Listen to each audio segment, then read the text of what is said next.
আসসালামু আলাইকুম রহমতুল্লাহ। দালাল, আওয়ামী লীগের দালাল আরও কত লোক আছে। বিদেশি কোন কোন দূতাবাস, কোন কোন দেশ আওয়ামী লীগের দালাল।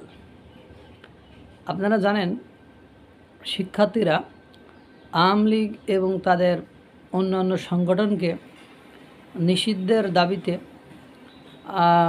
আইন উপদেষ্টা আসিফ নজরুল স্যারের কাছে গিয়েছিলেন এবং সেখানে তারা স্মারকলিপিও জমা দিয়েছে। স্মারকলিপি জমা দিয়ে আসিফ নজরুল স্যারের ওখান থেকে বের হয়ে তারা আসিফ নজরুল স্যারের কথায় সন্তুষ্ট নয়। অর্থাৎ আসিফ নজরুল স্যার যে কথা বলেছে বা দিক নির্দেশনা দিয়েছে, সে দিক নির্দেশনায় এটা সুস্পষ্ট যে আওয়ামী লীগ কোনোভাবে নিষিদ্ধ হচ্ছে না বা আওয়ামী লীগ নিষিদ্ধে সরকারের কোনো হাত নেই। এবং আইন উপদেষ্টা হয়তোবা ডিরেক্টলি বলেছে যে এটা কোনোভাবেই সম্ভব নয়। পরবর্তীতে তারা আইন উপদেষ্টার বক্তব্যে সন্তুষ্ট নয়। তারা বলছে যে বিদেশি দূতাবাসগুলো, বিদেশ বা বিভিন্ন অর্গানাইজেশন আওয়ামী লীগকে নিষিদ্ধ করতে দিতে চায় না বা নিষিদ্ধের প্রসঙ্গ তোলে না বা উঠায় না। এজন্য আওয়ামী লীগকে নিষিদ্ধ করতে হলে আমাদের আবার জোয়ার তুলে আবার আরেকটি জুলাই গণঅভ্যুত্থানের মতো পরিবেশ পরিস্থিতি সৃষ্টি করে তারপরে আওয়ামী লীগ নিষিদ্ধ করতে হবে। আওয়ামী লীগ বানের জলে ভেসে আসা নয়। আর যারা সরকারে আছে তাদেরকে বিশ্বের অন্যান্য দেশের সাথে লিয়াজু করে, চুক্তি করে, ঘটনা ঘটিয়ে তারপরে কিন্তু দেশ পরিচালনা করতে হয়। ইতিমধ্যে আপনারা ডক্টর মোহাম্মদ ইউনূসের সক্ষমতা সম্পর্কে বুঝে গেছেন। ডক্টর মোহাম্মদ ইউনূসের এত নাম, এত যশ, এত খ্যাতি, কিন্তু দুর্ভাগ্য হলেও সত্য যে বিশ্বের কোনো দেশ ডক্টর মোহাম্মদ ইউনূসকে বিনা স্বার্থে আজ পর্যন্ত কোনো ঋণ দিয়েছে, কোনো সুযোগ সুবিধা দিয়েছে, কোনো অপরচুনিটিস দিয়েছে দেখেছেন? রাদার IMF ঋণ দেওয়ার কথা, সেই ঋণটা বন্ধ করে দিয়েছে যে তাদের কন্ডিশন অ্যাপ্লাই না করার কারণে। পাশাপাশি ওয়ার্ল্ড ব্যাংক যারা আছে তারা কিন্তু ঋণ দেওয়া বন্ধ করে দিচ্ছে। প্রতিবেশী দেশ ভারত আছে, তাদের একটা প্রেশার আছে। পাশাপাশি ইনক্লুসিভ নির্বাচনের কথা ইতিপূর্বে যুক্তরাজ্যও বলেছে। এবং আমাদের যিনি প্রধান উপদেষ্টা বর্তমান সময়ের ডক্টর মোহাম্মদ ইউনূস যেভাবেই ক্ষমতায় আসুক না কেন, সেটা ষড়যন্ত্র করে হোক, সেটা চক্রান্ত করে হোক, সেটা মাস্টার প্ল্যান করে হোক, যেভাবেই ক্ষমতা আসুক না কেন, ক্ষমতায় আসার পরে কিন্তু উনি একবারও বলেননি যে আওয়ামী লীগকে নিষিদ্ধ করতে হবে, আওয়ামী লীগ নিষিদ্ধ। কারণ উনি যত বিদেশি সংবাদ মাধ্যম ওনার সাথে কথা বলেছেন, তিনি কিন্তু বারবার একটা কথাই বলেছেন যে আওয়ামী লীগকে আমরা নিষিদ্ধ চাই না, জনগণ চাইলে তাদেরকে ভোট দিবে, না চাইলে তাদেরকে ভোট দিবে না, এরকম আর কি কথাগুলোর ধরন।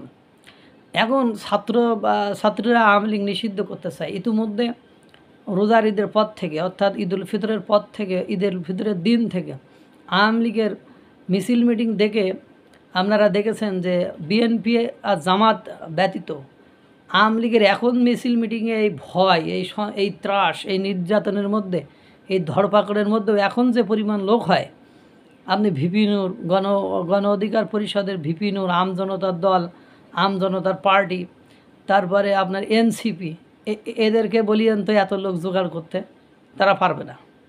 তাই আপনারা দেখেছেন যে আওয়ামী লীগের মিছিলের প্রতিবাদে এনসিপি আপনার করেছিল, তারা প্রতীকী লাঠি মিছিল করেছিল, সেখানে 10 জন লোক ছিল।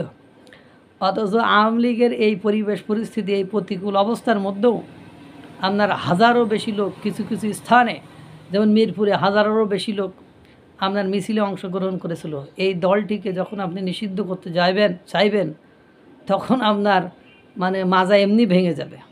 এবং যারা যেসব ছাত্রছাত্রীরা আওয়ামী লীগকে নিষিদ্ধ করতে চায়, দেখছেন আপনি জামাত, তারপরে বিএনপি, এরা কিন্তু একথা এত স্ট্রিক্টলি, এত ঢাকঢোল ফিটিয়ে কথায় কথায় বলে না।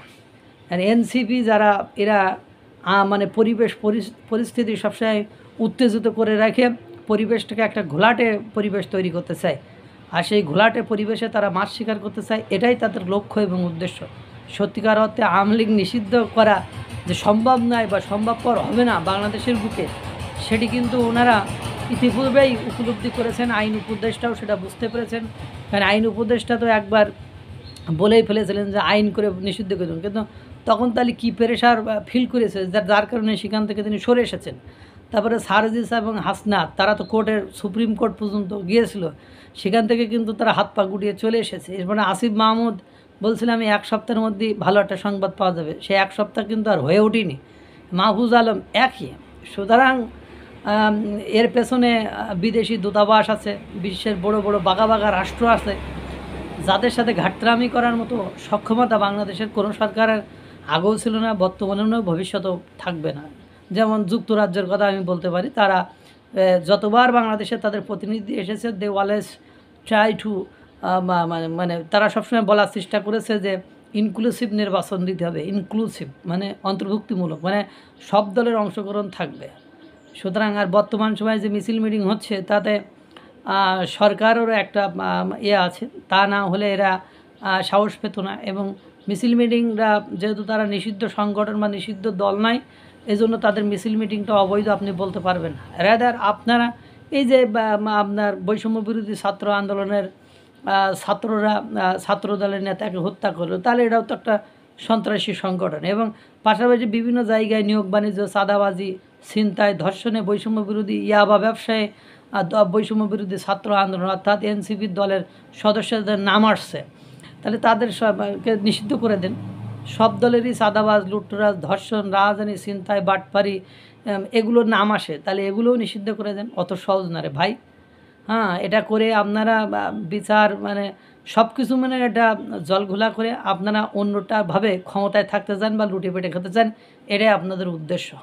আল্লাহ তাআলা সকলকে ভালো রাখুক, সুস্থ রাখুক। আসসালামু আলাইকুম ওয়া রাহমাতুল্লাহ।